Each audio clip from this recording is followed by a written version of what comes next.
amigos, estamos começando o nosso Donos da Bola RS desta terça-feira, TV Bandeirantes, para todo o Rio Grande do Sul, live do YouTube, mundo afora, semana de Copa do Brasil, o Inter hoje, o Grêmio na próxima quinta-feira. E é claro que tem enquete na live do YouTube perguntando para você, vamos colocar no ar aí, o Inter contra o CSA,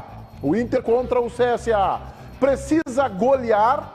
Uma vitóriazinha simplesinha, 1-0, 2-1 já serve. Empate ou derrota é crise. Eu vou até a Central Band do Esporte com o Tiger para a gente tentar aí detalhar esse time do Mano Menezes, cheio dos mistérios. Tiger Jank, boa tarde. Boa tarde, Meneghetti, todo mundo que nos acompanha aqui no Donos da Bola. É um time com mistérios porque o Inter não divulgou a lista de relacionados que iria divulgar ontem à noite. Irá fazer essa publicação ao longo ainda desta terça-feira. O motivo, Meneghetti, é Pedro Henrique. Ele é dúvida ainda, fará testes ao longo do dia de hoje. A tendência é que ele jogue, Meneghetti, mas no sábado ele teve um choque com o Rodrigo Moledo na atividade no CT Parque Gigante. Não treinou no domingo, ontem fez apenas algumas atividades com bola e hoje está sendo testado para saber se vai para o jogo. Se ele tiver condições, será titular no ataque. E aí uma mudança importante do Mano Menezes, porque muda também a lateral direita. E isso afeta no Pedro Henrique. A gente vai explicar na sequência. O time do Inter tem Kehler no gol. A defesa terá Matheus Dias como lateral direito, a novidade de Mano. Vitão, Mercado, a dupla de zaga, e René na lateral esquerda. O meio-campo com Baralhas e Depê nos dois volantes. Pela esquerda, Wanderson, Alan Patrick centralizado e na direita, Pedro Henrique tendo condições. No ataque, Luiz Adriano. Esse é o time do Internacional para encarar a equipe do CSA, Meneghetti. A lista de relacionados ainda não saiu porque existe a expectativa e existe a situação envolvendo o Pedro Henrique. O Baralha seria a opção técnica, o Johnny, banco de reservas, é isso? Isso, o Johnny tem totais condições de jogo. Baralha seria uma opção técnica, a dúvida é Baralhas ou Johnny. Depois de um Mano Menezes arisco na Colômbia, na estreia do empate do Inter na Libertadores da América, visando esse jogo, o Inter fechou todos os treinamentos, fechou tudo, trabalhou com privacidade e contrariando uma rotina colorada de divulgar a lista dos jogadores relacionados um dia antes, seria o normal ontem, 4, 5, 6, 7 da noite, mas final do dia a lista dos relacionados. O Inter não divulgou. Tudo isso para encarar o CSA. Eu acho que o Internacional, com todos esses recursos de fechar treinamento, de preservar a lista dos relacionados, eu acho que consegue segurar esse time do CSA e, quem sabe, possa até surpreender para ganhar por 1-0 o Ribeiro Neto. Ah, meu caro comandante, vocês não conseguem enxergar além. A bolha de Mano Menezes está instalada no estádio Beira-Rio. Que bolha de Mano Menezes, cara? Que é isso? É a bolha de Mano Menezes, fechadinho no universo dele. Não é bolha, cara. É uma bolha, é uma bolha. O ano começou agora, esqueçam o que passou, é isso aí. Agora, a minha tese, meu caro comandante do programa, é o seguinte. Primeiro quer dizer que se explica Baralhas, porque são dois extremas agudos, né? Então, é por isso que ele, ao invés do Johnny, coloca um cara mais para marcar ali, um cara mais posicionado, e é por isso que vai jogar o Baralhas. Dito isso, eu quero dizer que o Internacional tem muita sorte. Tá bem. Sorte. Estamos muito bem nos últimos anos. Posso chamar o Baldasso? Não, eu quero explicar. Então, porque... mas a gente está falando há 49 minutos. Como o senhor está assim, né? Sim. Sabe que eu tenho falado muito com o César Dias nas últimas horas. É verdade. O Inter tem sorte. Isso não tem sido muito boa, né, velho? O Inter tem tido sorte porque, além de ter pego um grupo muito fácil na primeira fase da Libertadores da América, o Internacional pegou um adversário na Copa do Brasil que veio a calhar, né? É um adversário onde o Internacional, com todos os problemas anteriores que são esquecidos da bolha, não vai ter nenhuma dificuldade, vai fazer um placar até bem expressivo hoje, vai dar uma tranquilizada, assim, uma acalmada no coisa, e isso é porque o Inter tem sorte, então o Inter tem que aproveitar os fluidos positivos que o Magma está dando. Muito bem. Diga lá, Fabiano Baldasso. Gente, o Ribeiro perde 5 minutos para tratar de bola de cristal, o que deve e o que não deve acontecer. Tem uma notícia aí, gente. Tem uma notícia fundamental que está acontecendo aí. O Mano muda a forma de jogar do Internacional. O Mano está botando 3 atacantes se o Pedro Henrique tiver condições. E eu acho que isso se dá pelo fato de que o Internacional, que vive ainda um momento de instabilidade, ter entendido o seguinte: no momento que é de instabilidade, no momento que não é de segurança, o time não pode se dar ao luxo de não ter os melhores jogando. E Wanderson e Pedro Henrique estão entre os melhores. O Internacional não vive o momento para escolher um dos dois para jogar e um dos dois para ficar no banco de reservas. Esta é a grande questão. Está mudando a formatação de time. A lesão do Bustos, entre aspas, ajudou, porque vai jogar um cara que é quase um zagueiro na lateral direita, que não vai passar do meio campo, abrindo mais espaço para a utilização do Pedro Henrique, e o Inter tem uma nova formatação. É um Inter com 3 atacantes. Agora, será que é um Inter com 3 atacantes porque é o CSA no Beira-Rio? Ou esta é a nova ideia? Botar efetivamente, enfim, os melhores para jogar? JB. Para mim é claro, o Mano Menezes não quer esse time que vai jogar hoje. Eu não vou dizer que obviamente ele não quer... Não, eu não vou dizer obviamente que ele vai torcer para dar errado, porque isso seria uma loucura, uma insanidade de um treinador. Mas várias vezes um treinador... recentemente não. Recentemente. A gente teve aqui, relembramos o caso, o Moledo foi colocado em campo num jogo que o treinador do Inter queria que ele não desse certo, porque ele queria provar para a direção do Inter, Eduardo Cudê, que o Moledo não era o cara que a direção achava. Vamos só reforçar que isso foi com o Eduardo Cudê, lá atrás. Isso. Eduardo Cudê colocou o Moledo num jogo da Libertadores para dizer assim, a direção estava dizendo, cara, o Moledo é bom zagueiro, ele não queria ver o Moledo na frente, e aí ele botou achando que o Moledo ia mal, ele foi o melhor jogador em campo, ele se quebrou. E é obviamente que o Mano Menezes não vai torcer contra e tudo mais. Porém, todavia, contudo, o Mano já mostrou que ele não quer jogar assim. Eu não entendo o porquê que ele está colocando esse time. Eu te confesso que eu não consigo... será que é para... Porque o Mano, em outros momentos, já colocou em situações muito pontuais. Porque assim, sabe qual é o problema? Aí hoje vai jogar, existe chance. Acho até que não, porque é o CSA, né? Não se imagina que o Inter vá ter grandes dificuldades. Mas assim, se vai mal, pô, mas é um jogo, cara. Eu queria que o Mano quisesse essa ideia. Eu queria que fosse uma concepção de jogo. Que fosse uma coisa assim, ó, aqui são vocês, eu confio em vocês, eu vou jogar. Mas se é pra colocar assim, quase que a contragosto, não me serve. Tá, segura um pouquinho, só porque o Baldassi tá desesperado lá e tá inscrito. Vem, Mano, não quer esse time. Não, JB, assim, ó, o Mano não queria jogar assim.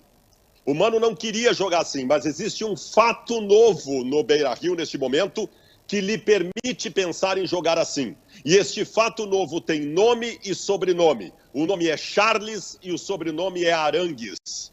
Com Arangues de camisa 8, com o preenchimento que ele dá ao meio-campo, o Mano pode sim estar repensando essa ideia que ele tinha até então de não utilizar os 3 atacantes. Com Arangues no time daqui a pouco, que ele vai estar, dá para botar Pedro Henrique, Wanderson e mais um centroavante, JB. Tá. Eu queria colocar, que existe para mim um componente que é anterior às premissas que vocês posicionam.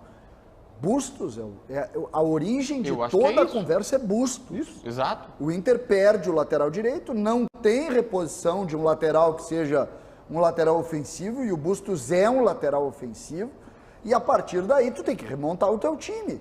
Quando tu tem um lateral, que no caso vai ser o Matheus Dias como a projeção do Taigo, que é um lateral que é volante de origem e vai jogar um pouquinho mais retraído, tu tem a opção de, na frente dele, ter um ponteiro, um cara que vai dentro todo o tempo, que é o Pedro Henrique. E eu não tenho essa leitura que tu tem, JB, que ele vai botar o time, tu fizesse essa sugestão ainda, que ele vai botar o time, lembrando, né, do episódio do Cudê, para dar errado, para provar. Não, é o contrário. Eu disse que o Mano, diferentemente do Cudê, que colocou lá atrás para provar que dá errado, eu não acredito que o Mano vá falar isso. Mas já está claro para mim que o Mano, na verdade é só ouvir a entrevista. O Mano disse diversas vezes que essa forma de jogar não dava certo. Então ele provou para mim que não tem convicção nesse time. Só um pouquinho, Ribeiro. Depois do César eu estou inscrito, com licença. Eu só quero colocar que para mim essa origem da discussão é tudo pela mudança da defesa. E aí tu vai optar por uma outra opção. Eu não sou nem do Baldassi que os melhores têm que jogar. É uma opção tática, Meneghel. Eu que tenho divergido muito de ti, César, nas últimas horas, dias, semanas e anos, vou concordar contigo. E eu, respeitosamente, eu vou rechaçar a ideia do JB. Mas eu vou rechaçar, assim, frontalmente. Agora ele chegou a dizer, não, diferentemente do Eduardo Cudê. Bom, se é diferente, então não traz a comparação, a craseado. Então não traz a comparação se é diferente do Eduardo Cudê. Porque o JB colocou na mesma frase 2 técnicos de futebol, tudo bem. Mas um é um emergente, que eu acho que é bom treinador, mas que é completamente instável nas suas ideias. É completamente instável com o Eduardo Cudê. O Mano é um técnico consolidado, a gente conhece as virtudes, suas características, seus problemas, como ele reage. A gente conhece, nós aqui da aldeia, conhecemos bem o Mano Menezes. Então não dá para comparar o Mano na sua estabilidade, regularidade, com um técnico que é instável. O Mano jamais vai colocar, ao contrário do que sugere o JB, um time que ele não acredita. Não, ele não é esse tipo de treinador, não é. Isso não seria ser profissional. O Cudê fez isso lá na Colômbia, tá bem? Mas o Mano não é assim, não é igual ao Cudê. Ele vai colocar um esquema e o César mata na origem. Ele não tem o Bustos, portanto, ele não tem o jogador que faz a espetada pela direita. A gente está especulando uma possibilidade de time. Daqui a pouco o Pedro Henrique está no banco ou o Wanderson no banco. E aí ele vai colocar, provavelmente, pelo que informou o Tiger Junk, o Matheus Dias na direita, improvisado, portanto um lateral que vai resguardar a posição, e isso permite a ele ter o Pedro Henrique. Então o Mano está acreditando nesse time que ele vai colocar em campo. O Tiger quer complementar. Diga lá, Tiger Junk. Eu só quero contextualizar dentro da fala do JB que em vários momentos dessa temporada o Mano foi claro ao dizer que haverá momentos... e vão existir momentos em que Pedro Henrique e Wanderson vão jogar juntos e que o Inter vai jogar com 2 pontas e um centroavante. Ele explicou isso no momento em que o Pedro Henrique perde a posição para o Luiz Adriano. E ele disse, em alguns momentos vamos jogar com 2 pontas e um centroavante. Em outros momentos vamos jogar com 1 ponta e um centroavante. Em algum momento jogaríamos sem centroavante. Mas o Mano nessa temporada, ao contrário da temporada passada, quando ele fez isso contra o Ceará, ele bota Igor Gomes na lateral direita, Pedro Henrique na ponta direita e Wanderson na ponta esquerda. Nessa temporada o Mano tem trabalhado para jogar em algumas oportunidades com 2 pontos. Ele tem falado sobre isso. Mas como o JB foi atacado nas suas ideias pelo apaixonador do programa, eu vou ter que dar o direito dele se manifestar. Claro. Nas ideias, né? Não, eu achei as ideias fracas, não quero rebater. Tá bem. Bem, Ribeiro. Gente, eu vou responder todo esse mistério de vocês, essa conjectura e tal. Impressionante como tu tem as verdades. Essas são as verdades da bola. Cara, e é uma loucura isso. Então eu vou fazer uma pergunta pra ti, CCD, já que tu me provocou aqui. Opa, Chegou a estabilizar a câmera. Ô, Me deu uma labirintite a aquela pergunta tua. que eu te faço é o seguinte. Mano Menezes, com esses problemas todos, e era um bom time, tá certo, tu lesse muito bem, é o Bustos, 2 carecas. tá, beleza, tá. Sábado, o Inter vai jogar, é sábado ou domingo? Sábado. 6h30. Contra Fortaleza. Lá. Tu acha que o Inter vai repetir essa formação com 2 extremas lá contra o Fortaleza ou não? Não sei. Eu não sei. É óbvio que não. sei. Então não vem de não é conceito. nada, é óbvio. Não tem conceito, Ribeiro, tem uma questão Ribeiro, pontual. tu sabe. É o CSA. Ou seja, eu preciso não responder. ou seja, não é convicção Eu do Mano. preciso. Não, Não é, tu tá especulando o óbvio do Ribeiro. Ele pode ter a convicção para esse jogo. Eu vou e dizer- achar que o jogo de lá Negativo. é um jogo com outra característica. Isso não é o Mano que faz. Isso era o Tite que fazia na seleção brasileira, é o Zagallo, qualquer treinador. Não, esse jogo aqui eu preciso resguardar. Nesse aqui eu posso ser mais ofensivo. Meneghetti, Não. calma, gente, pelo amor de Deus, vocês estão criticando a convicção de vocês, eu Não nunca vi disso. estamos Gente, criticando. ganha 4-0 hoje de noite. Virou em Sábado é a mesma escalação, para de onda. Duvido, ó. Vem, Pô, Baldasso. para com isso, cara. Vem, Baldasso. Cara, o Mano não tem ainda a formação ideal. Vamos derrubar os dogmas que nós tínhamos todos quando começou a temporada do time pronto, né? Do time com padrão de jogo, que era só seguir o que vinha acontecendo ano passado. Não rolou, gurizada. Não rolou. O Inter não aconteceu ainda em 2023. O Inter é um eletrocardiograma, uma instabilidade pura. O Mano está tentando encontrar as melhores soluções. E, de repente, ele passou a imaginar que a melhor solução seja ter o Wanderson e o Pedro Henrique juntos. Obviamente, por conta também da lesão do Bustos, que é um lateral ofensivo. Isso pode seguir. Se der certo hoje, vai seguir no final de semana. O Mano está tentando ainda encontrar um Internacional de 2023 que não se encontrou. E isso que o Baldasso coloca também é verdadeiro. Agora, em cima da tese JB, ele vai mudar o time contra o Fortaleza. Se o treinador, essa é a minha opinião, né? Eu respeito quem pensa diferente. Se o treinador começa a mudar o time em tudo que é jogo, todos os jogos, não por lesão ou por suspensão, mas por convicção dele, aí eu posso achar assim, né? Puxa, esse cara não tá com convicção. Agora, o jogo contra o CSA no Beira-Rio, que é jogo de ida e volta, que o Inter precisa fazer resultado, e o jogo de estreia no Campeonato Brasileiro contra um bom momento do Fortaleza, são 2 jogos completamente diferentes. São jogos, assim, que não tem, eles não se conversam entre jogos. Aqui é uma competição de mata-mata, o Inter tem que encaminhar um bom resultado. Aqui é uma competição que é uma maratona, que é longo, contra um adversário que vive um grande momento. Então, se o Mano não repetir, não é falta de convicção, é estratégia. Que até ele pode errar nas duas estratégias, pode até acabar errando, mas eu vou entender como estratégia e não como falta de convicção. Tentando ser ponderado, não dá para todo mundo ter um pouquinho de razão e ninguém ter toda a razão? Vou explicar. O Baldasso disse uma verdade. O Inter, nós estamos em abril, não tem um time de futebol formado, que era o que eu mais comemorei no sábado, quando o Grêmio ganhou o Gauchão. Eu disse assim, ó, mais do que o título, o Grêmio tem um time, tem um jeito de jogar. Se esse time vai ser suficiente, eu não sei, mas tem alguma coisa, a gente não sabe. O César, na minha visão, também tem um ponto importante, que é, só está mudando, colocando 3 atacantes por conta do lateral. Para mim, o grande segredo é o lateral, e não é nenhuma grande descoberta. Eu penso que o grande negócio é que não é uma convicção do Mano dizendo assim, bah, fui nos treinamentos, analisei, vi peça por peça e acho que... Tá, mas deixa eu falar. Por que não é convicção? Deixa eu falar. Se ele vai botar o time. Na minha visão. Eu tô contestando ela. João Batista de Souza Rodrigues Filho. E na minha tu tá errado. Tudo bem. Na do Leonardo, já que ele quer falar, eu tô errado. Eu acredito que não é uma convicção 100% fechada, dizendo, ó, analisei, é especificamente para esse jogo, existe uma grande chance de mudar. Mas aí tem um outro ponto do César, que também tem razão, e que tu também acertaste, na minha visão, Meneghete. O Mano pode pensar, para esse jogo um jeito, para o outro jogo outro jeito. Mas também pode chegar depois do jogo, porque poder pode tudo na vida, faz 4-0 e diz, não vou mudar, porque não vou mudar no que tá certo, e de repente o time encaixa e assim vai jogar. Só o Ribeiro Neto é errado.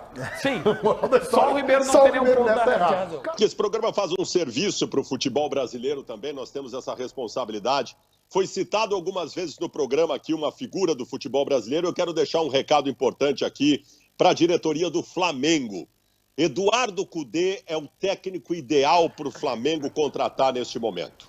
Possivelmente seja demitido depois de mais um trabalho ruim lá no Atlético Mineiro. Então fica aqui minha dica, não deixem Cudê livre no mercado brasileiro. Diretoria do Flamengo, contratem Eduardo Cudê. Esse é o técnico ideal para vocês. Não queremos ele livre no mercado de forma nenhuma. Já começou a estragar esse ano. Olha só, eu vi uma informação, talvez o Tiger, que é muito bem informado, possa complementar ou pode me dizer que eu estou errado, que o Cudê teria assinado um tempo atrás, teria mudado o contrato dele para tirar a multa e que agora ele não quer assinar a demissão.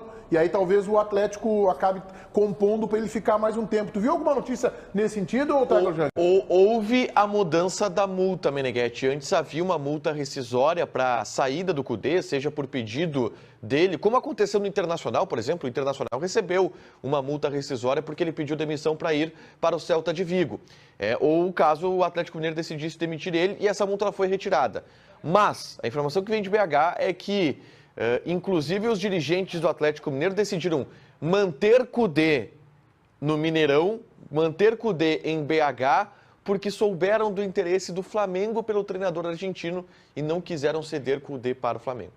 Ah, mas aí a estratégia é completamente errada do Atlético Mineiro. O Cudê tem tudo para fazer um grande estrago no Flamengo. Tem tudo para fazer um grande estrago no Flamengo. Hã? O motivo da não ida do Cudê para o aeroporto, para Buenos Aires, a multa. A multa do Cudê é 30 milhões de reais. Aliás, a multa do 30 técnico milhões do de Flamengo, 13 milhões. Peraí. 3 de euros. Eu tô com uma matéria da imprensa mineira aqui aberta, que diz o seguinte, ó. O treinador fez cobranças públicas por investimento e afirmou que o contrato estava na mesa, pedindo inclusive que fosse retirada a multa rescisória bilateral do contrato. O valor de em torno de 30 milhões, 6 milhões de dólares para ser mais preciso, dele e mais os 5 auxiliares. Acontece que o contrato dele foi então colocado um aditivo que foi assinado pela diretoria para retirada na multa e neste momento quem mudou de ideia e não quer assinar o aditivo é Eduardo Cudê, que não quer assinar. Então ele disse... então não foi assinado ainda. Não, o que está informando a imprensa mineira, tá? Globo.com, Itatiaia, os colegas lá do Jornal Tempo, tá todo mundo mais ou menos na mesma linha. O donos da bola lá, o Everton Guimarães e o pessoal que é super bem informado. O que eles mandaram? O Cudê, de cabeça quente, naquele dia que ele pediu demissão, que ele disse que o contrato estava na mesa e tal, ele chegou para ele e disse assim, ó, esquece a multa, vamos fazer. Aí o Galo, no outro dia, depois de uma noite de sono, chegou trouxe um aditivo para tirar a multa do contrato assinado pelo presidente do Galo e agora ele não quer assinar. Então não tem como demitir porque a multa é 6 milhões de dólares. Com todo respeito ao Rodrigo aqui, o Rodrigo Caetano, não pode assinar uma multa de 30 milhões de reais com um cara que tu já conhece e que tu sabe que é assim. Não pode fazer isso. É uma barbaridade, é uma derrapada sem nome. Não pode. Todo mundo conhece ele. Quem viveu o Eduardo Cudê no Inter não pode botar uma... O Caetano viveu, né? Muito bem. Tiger Junk, o destaque do Grêmio. Lesão do Reinaldo. Preocupa pro Renato isso aí, hein, Tiger? Preocupa sim, Meneghetti, porque o Reinaldo ele teve uma ruptura parcial do ligamento colateral do joelho na final do Campeonato Gaúcho. E com isso ele vai perder 10 jogos do Grêmio, incluindo Copa do Brasil e também Campeonato Brasileiro. A tendência é que o Grêmio coloque Diogo Barbosa, que é o reserva imediato de Reinaldo, já na partida desta quinta-feira em Natal contra o ABC pela Copa do Brasil. Mas é um desfalque por um tempo longo do lateral esquerdo gremista. César, preocupante isso, hein? Problemão. O Grêmio, quando montou o time, montou também baseado no Reinaldo como titular absoluto do Grêmio. Ninguém... Sim, mas qual Reinaldo? Não que estava jogando, né? Mas ele não estava indo mal nos últimos jogos. César. Acho que ele cresceu, JB. Eu acho também. Eu acho que ele cresceu. Gente, teve um jogo... Desculpa, Cecília, mas... Teve um jogo... Eu acho que foi Erechim. Cara, ele errou... Eu lembro que o Chico Garcia estava indignado. E pro Chico, tu sabe, para tirar o Chico do prumo é muito difícil. A Mila tem que se superar lá, às vezes parece que consegue. Mas não querendo fazer... O cara pisa no pé do Chico e ele pede desculpa, né? Exatamente. E aí, o Chico tava revoltado com o Reinaldo. Eu nunca vi disso, porque ele errou quase todas as ações do jogo. Bem, mas ele não é o Reinaldo que a gente esperava. Eu até não entro muito nisso, eu acho que tá abaixo do que se esperava, mas era o titular e o Grêmio estava baseado nele. Tem o Diogo Barbosa, que a gente sabe toda a dificuldade que tem. Ontem, por exemplo, o Antônio Bruno, uma entrevista que deu pro como é que é o nome do... O Caju, né? Caju Tricolor, muito boa entrevista. Ele deu uma entrevista muito boa e ele falou que não vai contratar lateral. Obviamente, ele já sabia da lesão, porque eles sabem desde ontem. E o Cuiabano, que é o lateral esquerdo, também está lesionado, Meneghetti. Teve uma lesão muscular séria, importante. Mas esse aí o Renato ainda não olhou para ele com a devida atenção, né? Só estou dizendo que o Grêmio olhou lá em Juí e queimou o guri. O que acontece, tá? O que o Grêmio tem para esse início? Se o Grêmio não contrata ninguém até o dia 20, só na janela. Essa lesão que vocês colocaram aí não é uma lesão simples. Não é uma lesão que em 20 dias. Nós estamos falando aí de 2 meses no mínimo. No mínimo. Ele já é um jogador veterano. Então, o que o Grêmio pode ter? Ou o Renato reabilita o Diogo Barbosa, e o Diogo Barbosa vira o jogador que está há 3 anos aqui tentando ser e não conseguiu, ou o Fábio vai jogar improvisado, não improvisado em relação ao passado dele, porque ele já jogou muitas vezes ali como lateral esquerdo, o Grêmio tendo João Pedro e Fábio na lateral esquerda com o pé trocado, mesmo que no esquema do Renato. Esse lateral esquerdo é o cara que faz o fundo. Então eu acho que joga Diogo Barbosa e que o Renato vai tentar reabilitar e que foi bem no último sábado. Diogo Barbosa não jogou mal no último sábado. Diga, Baldasso. Lembrar o seguinte, gurizada, teve um jogo nesta temporada que o Renato escolheu o Diogo Barbosa por opção técnica e deixou o Reinaldo no banco. Pro Renato tá definido. O Renato gosta do Diogo Barbosa. É ele que vai jogar. Concordo com o Baldasso. Acho que ele não vai improvisar o Fábio. Acho que vai ser o Diogo Barbosa. Eu concordo parcialmente com a ideia do JB de que o Reinaldo não é o Reinaldo que se esperava. Que a gente, aliás, parte, pelo menos, da imprensa de São Paulo estranhou o investimento do Grêmio no Reinaldo. Assim, olha, o jogador aqui está numa fase instável, irregular. Eu admiro o jogador. Eu acho que o Reinaldo foi um ótimo lateral esquerdo no São Paulo, mas não reproduziu isso no Grêmio ainda. Isso eu concordo com o JB. Mas concordo com o César que ele vinha crescendo. E eu tenho convicção, Ribeiro, que ele vai manter o Diogo Barbosa como titular por enquanto. Não tem muita opção e porque o CCD sublinhou bem, né? No esquema do Grêmio, onde os extremas, que não são extremas, são jogadores que fecham para o meio, né? Ele precisa de pessoas agudas no corredor. É por isso que o João Pedro está tomando a posição de titularidade no lado direito, porque é o cara mais agudo. E o Diogo Barbosa vai jogar porque ele, pelo menos, né, dentro dos limites técnicos dele, ele tem a característica que o esquema atual do Grêmio exige. O Grêmio, Ribeiro, o Grêmio tem o Renato monta uma característica interessante do ponto de vista tático do time que ele joga. O lateral direito, e o João Pedro está muito bem. Pô. Ele entra praticamente como volante. E o lateral esquerdo é o cara da profundidade. O João Pedro vai no fundo, ele é forte e tal, mas ele durante o jogo é curioso, ele fecha como se ele fosse um meia-direita. E aí o Bitelo abre grudado na linha de fundo, então na linha lateral, desculpa, e ele dá profundidade lá. Eu acho interessante isso, e o Renato, por isso, se tiver que mudar, vai mudar muito, porque se ele botar o Fábio vira o construtor pelo lado esquerdo. Ele vira o cara por dentro e o João Pedro ele vai trocar o time, vai espelhar o time. E eu acredito por isso que ele vai insistir no lateral esquerdo mais profundo, podendo inclusive criar alguma solução ali que não seja de lateral mesmo e que tenha profundidade. Que no grupo do Grêmio hoje, o Zé Guilherme, o menino da base, tem isso, só que é muito, muito jovem ainda, tem 17 anos, não vejo jogando agora. Tá imaginando preservação do Renato para esse jogo? O Grêmio vem num desgaste aí de semifinal e final do Gauchão ou não? Mas por quê? O jogo é quinta-feira. Tem que botar todo mundo para jogar. Uma viagem longa, né? É um jogo que a logística é de volta. Pode ser de volta. Eu acho que podemos ter preservação. Isso é a programação, vocês viram a programação? É que a programação do Grêmio é exatamente por isso que não precisa preservação. Tu viu a programação, Meneghete? O Grêmio agora vai folgar duas semanas, a semana inteira. O Grêmio sai de Porto Alegre na quarta-feira pela manhã, 9 horas, chega na quarta-feira por volta de 1 hora lá em voo fretado, treina à tarde na Arena das Dunas, treina à tarde, joga no outro dia à noite, dorme em Natal e volta no final da manhã, ali por volta de 11h30 da manhã, o Grêmio volta, chegando aqui em Porto Alegre, na sexta-feira, mais pro meio da tarde. 5h45 chega.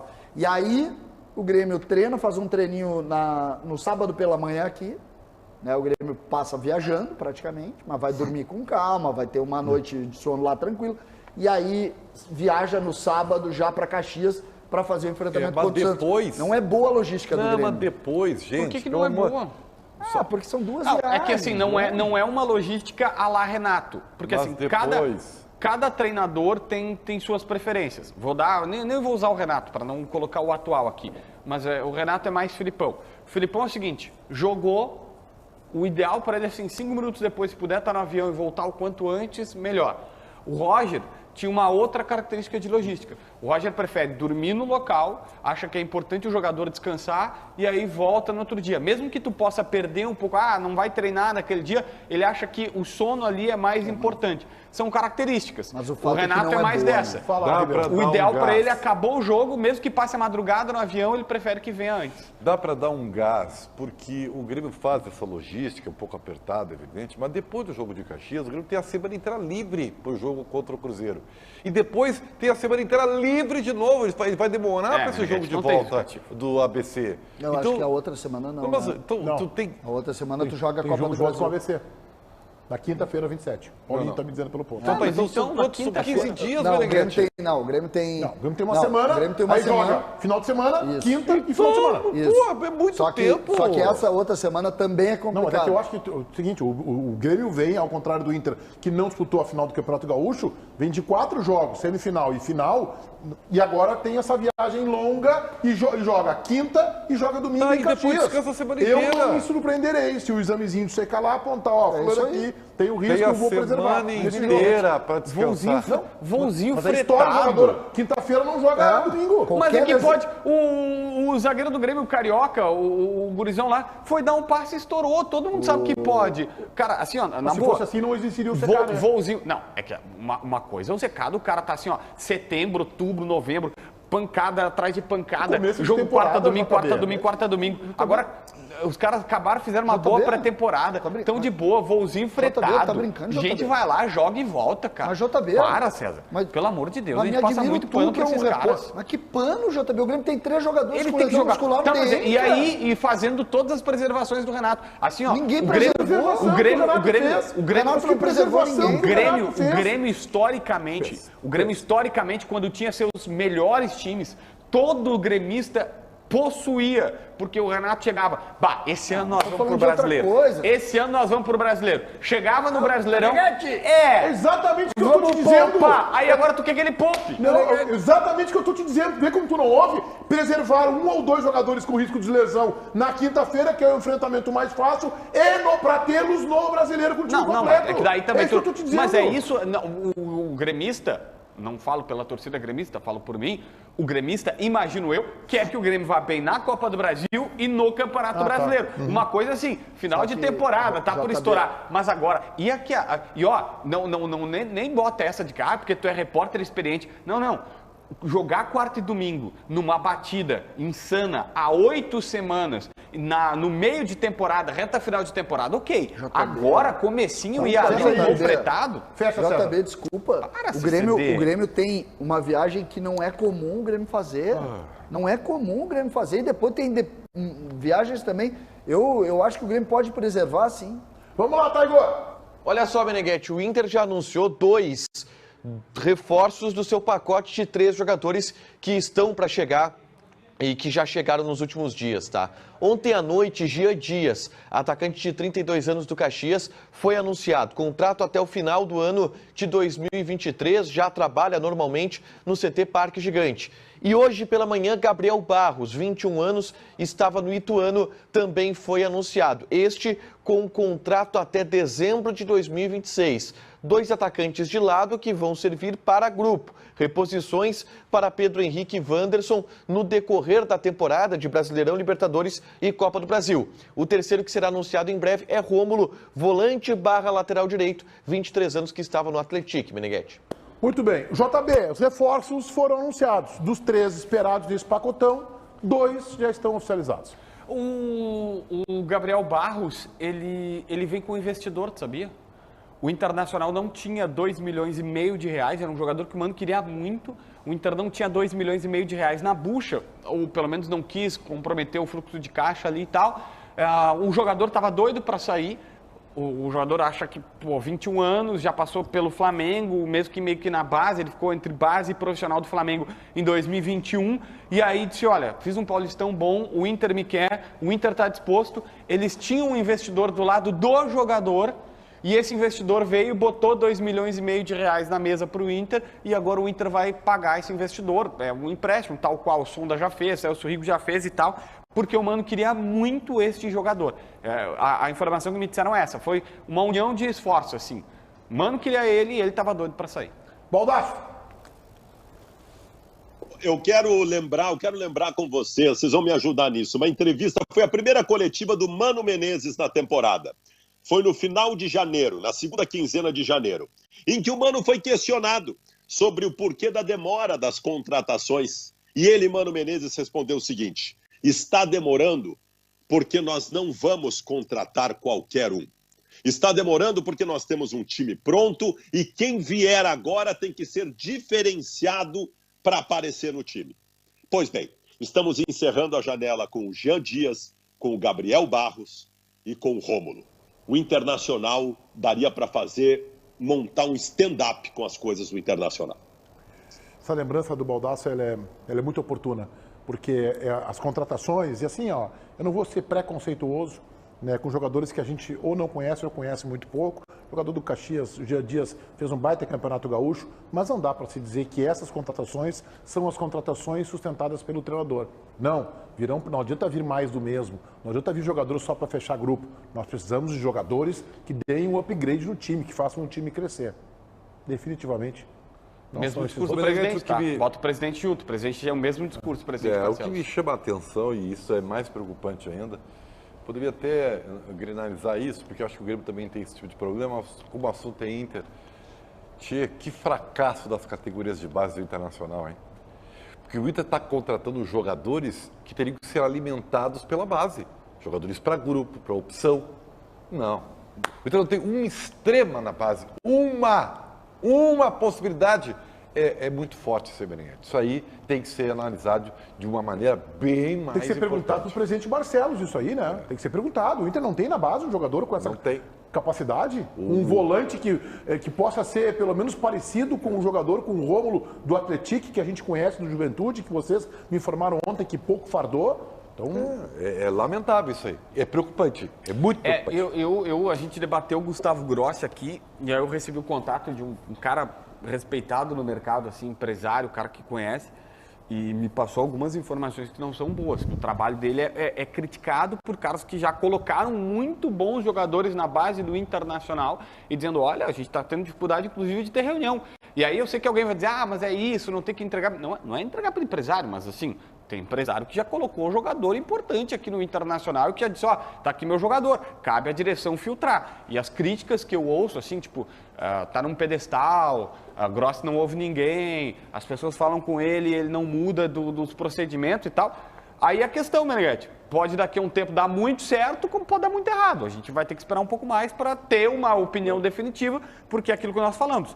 Ele fez algumas coisas pontuais, tipo... Matheus Dias e Luca, que foram contratados por ele, Cadorini já era na gestão dele, e tem um trabalho que é mais base, que vai formar jogadores que só daqui a 5 anos a gente vai saber.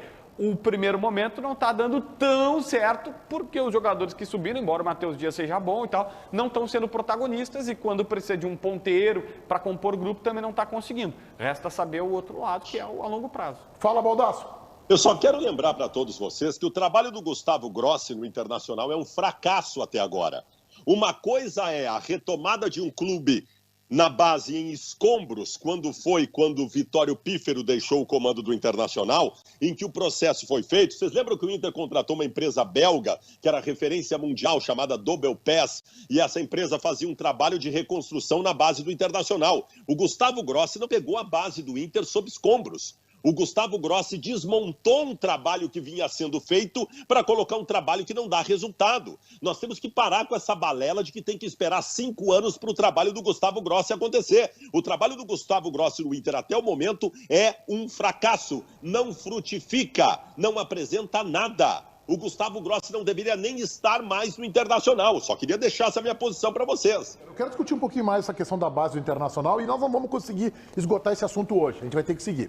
Então, assim, os resultados recentes da base do Internacional são ruins. O trabalho, portanto, é preocupante. Agora, sobre o Gustavo Grossi, que é exemplo JB, eu também não escuto as melhores informações.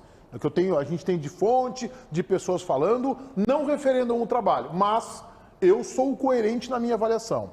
Se eu vou cobrar o Gustavo Grossi porque na base do Internacional não surge um jogador capaz de suprir, por exemplo, que o Inter tenha que investir no Jean Dias ou que tenha que investir num volante como o Rômulo, se eu critico ele por isso, então eu tenho que elogiar quando surge o Matheus Dias, quando surge o Tavolara. Porque eu não posso jogar na conta dele a ausência de opções, mas os que estão surgindo, aí eu vou dizer, não, mas aí não é mérito dele. Então, aí, nós temos que ser coerentes, esta é a visão que eu tenho.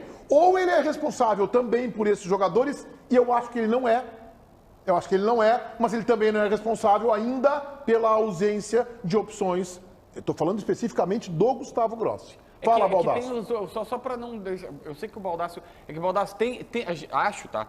O Baldasso falou, a gente tem que acabar com essa... Acho que foi falácia o termo dele, que só tem que esperar 10 anos. Não, é que tem os dois trabalhos. Tem os caras que... O Matheus Dias chegou sempre pronto, já tendo jogado no profissional lá em Minas Gerais. O Lucas já tinha jogado no Fortaleza. O Luca já tinha jogado no Fortaleza. Tem esse trabalho de captação, que são esses caras que estão surgindo, que vieram semi-prontos. E tem o trabalho a longuíssimo prazo, que é... Tu forma uma identidade, um perfil de jogador, tu pega ele desde a base e tal. Então, assim, a gente tem que analisar os dois lados. O trabalho a curto prazo dele, hoje, para mim, não está rendendo tanto, porque o Luca, tem para mim o Luca e o Matheus Dias. Então, o Alar já está mais tempo na base. Titulares do Inter. Aí essa é a avaliação. Então, assim, por enquanto, em 3 anos, praticamente... Que eu não consigo avaliar ainda. Em 3 anos é pouco. Tá? Esse trabalho de captação trouxe pouco para o Inter. Eu acho que, em 3 anos, qual foi o jogador vendido que tu trouxe semi-pronto? Sandro, Damião, Lúcio, esses caras não acharam. Beleza.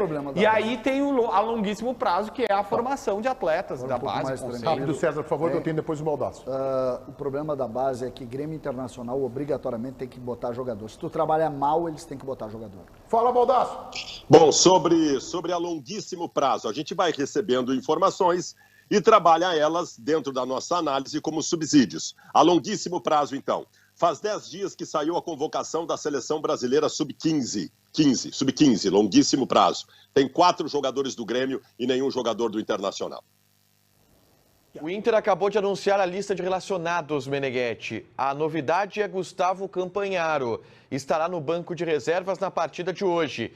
E o desfalque é Maurício. O meia apresentou uma lesão no quadril e não tem condições de jogo. Pedro Henrique, que teve um choque com o Rodrigo Moledo, está recuperado. Será titular nesta noite no Beira-Rio. Intervalo, Tiger Junk comanda as picapes no YouTube. Bora nessa então, intervalo do YouTube aqui no Donos da Bola, tem 20 mil pessoas nos assistindo, mas pelo Ibope 444 milhões de acordo com a última aferição. E é isso aí, vamos para dentro deles, não tem jeito. Tiger, Kudê ou Vitor Pereira no Inter já. Calma. O Inácio Neves, cadê Di Maria e o Valência? O Valência chega em julho, irmão, calma, fica tranquilo.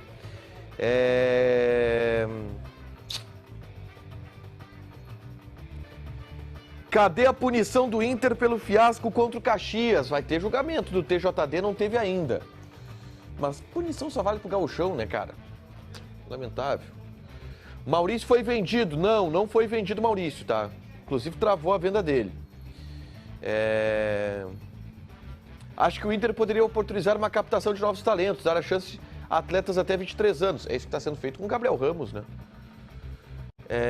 Gabriel Barros, perdão.